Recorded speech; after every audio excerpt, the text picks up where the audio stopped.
ఎన్ని ఎకరాలు? 5 ఎకరాలు.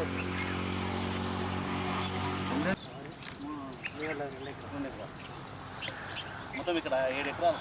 మా కట్టాయ కూడా 7 ఇదే అయిపోయింది గట్టిగా మొలికెళ్ళింది అనగా ఇట్లా మొలికొస్తే మొలికెళ్ళింది మొలికెళ్ళింది కదా.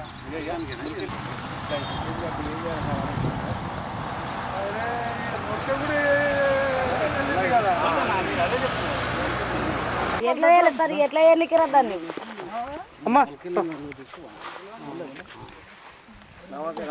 వాళ్ళు పంట నాశనం చేసిపోయినట్టు మళ్ళీ ఇల్లు నాశనం చేసి రాను కదా.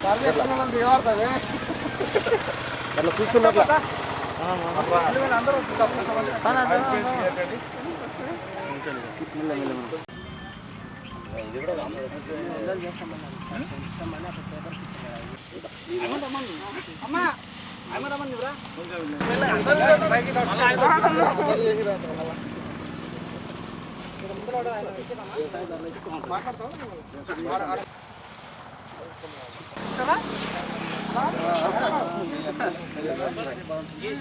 ఎన్ని ఎకరాలు వేసావమ్మా?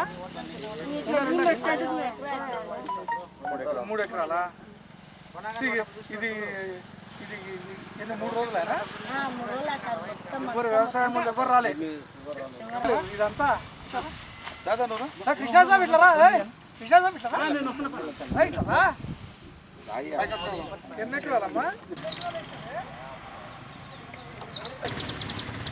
ఎన్ని ఎకరాలు వేసావు?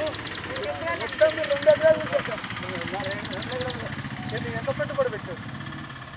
అంటే 25,000 పెట్టా.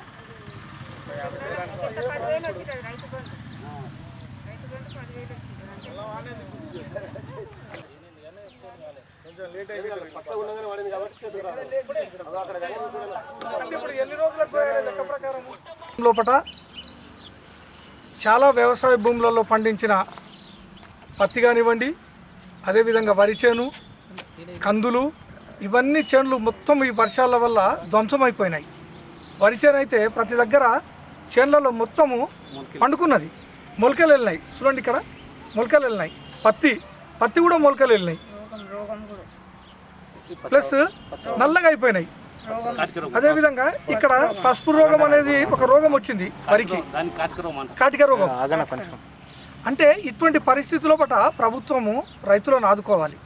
విపత్తు వచ్చినప్పుడు ప్రభుత్వం కరెక్ట్గా సర్వే చేసి వ్యవసాయదారుల దగ్గరికి వెళ్ళి మండల వ్యవసాయ అధికారులను వాళ్ళని అడిగి ఎంత నష్టం వచ్చింది, ఎన్ని ఎకరాలలో పంటలు వేసినారు, ఎంత వాళ్ళకు నష్టం వచ్చింది అనే దానిపైన ఒక అంచనా వేసి ప్రభుత్వానికి సమర్పించి అతి తొందర లోపల ఎవరైతే ఇబ్బందులకు గురైన రైతులకు నష్టపరిహారం చెల్లించాలని చెప్పేసి కాంగ్రెస్ పార్టీ డిమాండ్ చేస్తూ ఉంది. ఈరోజు మేము మునిమోక్షము, తర్వాత గుండ్యాలు, కిష్టంపల్లి, తర్వాత ఇక్కడ హన్వాడ లోపల అన్నీ చూసినాం. మేము కాంగ్రెస్ స్థాయి లోపల మేము నాయకులం వచ్చి పరిశీలించినాం. అయితే మన తెలంగాణ ప్రభుత్వము రైతు ప్రభుత్వం అని చెప్తా ఉంది, కానీ ఫసల్ బీమా కింద ప్రీమియం అనేది కేంద్ర ప్రభుత్వానికి రాష్ట్ర ప్రభుత్వం 512 కోట్లు చెల్లించాలి. అది మన రాష్ట్ర ప్రభుత్వం చెల్లించలేదు. అంటే విపత్తు వచ్చినప్పుడు ఫసల్ బీమా పథకం కింద ఎవరైతే రైతులు నష్టపోతారో వాళ్లకు అమౌంట్ ఇస్తారు, వాళ్ళకి నష్టపరిహారం కింద పైసలు చెల్లిస్తారు.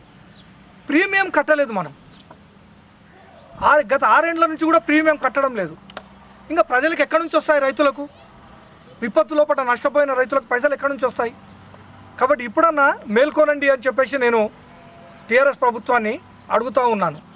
మహబూబ్ నగర్ నియోజకవర్గంలో, మహబూబ్ నగర్ మండలంలో కానివ్వండి, మహబూబ్ నగర్ పట్టణ పరిసరాల్లో కానివ్వండి, హన్వాడలో కానివ్వండి, అదేవిధంగా మహబూబ్ నగర్ జిల్లా లోపల కూడా చాలామంది రైతులు నష్టపోయినారు.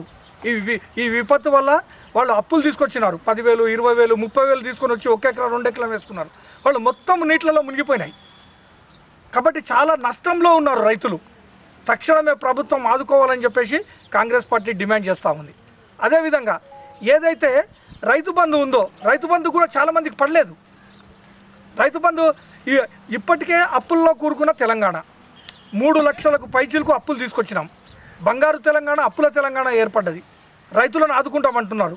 తక్షణమే కాంగ్రెస్ పార్టీ డిమాండ్ చేస్తూ ఉంది, ఎవరైతే నష్టపోయి ఉన్నారో ఆ రైతులకు నష్టపరిహారం తొందరగా చెల్లించాలని చెప్పేసి కాంగ్రెస్ పార్టీ డిమాండ్ చేస్తూ ఉంది.